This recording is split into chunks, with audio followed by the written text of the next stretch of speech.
The next worksheet I've done for you is called Medieval Times, the Feudal System.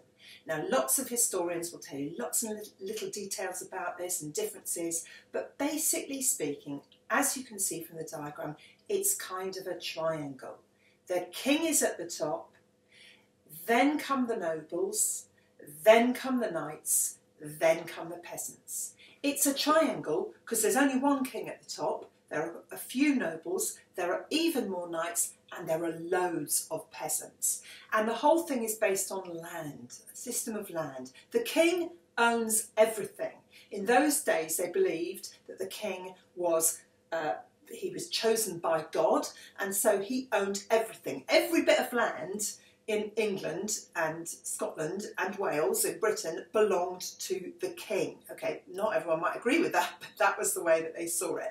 Okay, so he then parcels out his land. He gives bits to the nobles. So they have land. They are called vassals. This is a funny word, but vassals, which means that they have to swear allegiance to the king. There's a war, they have to fight for the king. They have to give the king anything he wants. So, for example, if there was a war on, he'd need more taxes to pay for all the soldiers and the weapons, so he'd suddenly hoik the tax and say, you have to pay me more money. Below them are the knights who swear allegiance to the nobles, so it works like that. They work for them, the nobles work for the king, it goes like that. And underneath them are the peasants. They're the people working the land, keeping everything going, and they swear allegiance to the knights or lords who own the land that they've got off the king that they work on.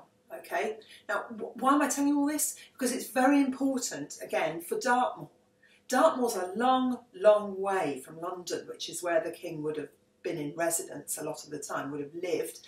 So there are little manors, which we're going to talk about on the next worksheet, little areas, little almost like villages. So they're kind of ruling themselves. Although their land does belong to the king and a noble and so on, they're kind of ruling themselves. The king doesn't come and visit. He doesn't know what's going on there. So they kind of are in a little world of their own. So have a look at the feudal system. I've asked you a little question at the end there for the activity. Where would you like to be?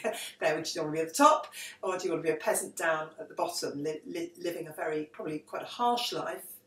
Not necessarily awful all the time, but you know, very, very different from the king. But then he's got lots of responsibility, doesn't he? He has to worry about lots of things. So which is the better? Have a little think about that.